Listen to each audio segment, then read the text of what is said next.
Pagod galing school, pag-uwi, sermon, nakakalimutan ng mga magulang, hindi naman lahat na yung mga bata, nakakapagod naman buong araw ka sa eskwelahan, nakikinig ka sa teacher, may mga project, minsan kung ano-anong practice, makikisama ka sa mga kaklase mo, may test, ang daming inaaral, may mga research ng kung ano-anong pinapagawa ang mga teachers, nakakapagod din.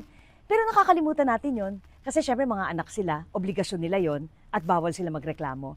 Kaya pagdating sa bahay, hindi makapagpahinga, meron tayong mga inaasahan na gagawin pa nila at okay lang naman talaga yon. Pero pag napagod, payagan mo rin naman mag-relax at humiga. Ang ibang mga bata mas gusto sa labas ng bahay kasi sa labas ng bahay mas chill, mas relax. Pagdating kasi sa loob ng bahay, maingay. O kaya kung gusto nila magsabi ng saloobin, kung gusto nila magkwento, wala naman nakikinig.